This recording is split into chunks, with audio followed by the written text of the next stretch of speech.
திருச்செந்தூர் முருகன் கோவிலுக்கு நாள்தோறும் ஏராளமான பக்தர்கள் வருகை தருவார்கள்.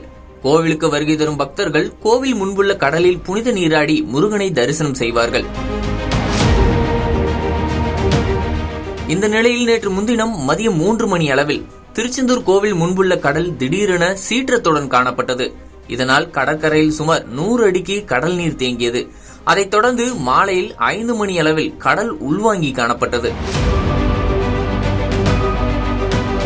நேற்று 2வது நாளாக திருச்செந்தூர் கடல் உள்வாங்கி காணப்பட்டது.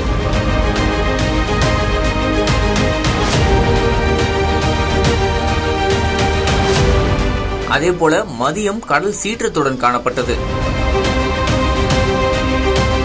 இந்த நிலையில் இன்று 3வது நாளாக திருச்செந்தூர் கடற்கரையில் உள்ள நாளிக்கிணறு பகுதியிலிருந்து ஐயா கோவில் வரை 500 மீட்டர் நீளத்திற்கு சுமார் 50 அடி கடல் உள்வாங்கி காணப்படுகிறது. கடல் உள்வாங்கி காணப்படுவதால் கடலுக்குள் இருக்கும் பச்சை பாசி படிந்த பாறைகள் அதிக அளவில் வெளியே தெரிகின்றன. அதன் மீது ஏறி கடலுக்குள் பக்தர்கள் குளித்து விளையாடுகின்றனர். கோவிலுக்கு வந்த சில ஐயப்ப பக்தர்கள் பாறைகள் மீது நின்று புகைப்படம் மற்றும் செல்ஃபி எடுத்து வருகின்றனர். கடல் உள்வாங்கிய பகுதிகளில் கடற்கரை பாதுகாப்பு பணியினர் பக்தர்களை பாதுகாப்பாக குளிக்க அறிவுறுத்தி வருகின்றனர்.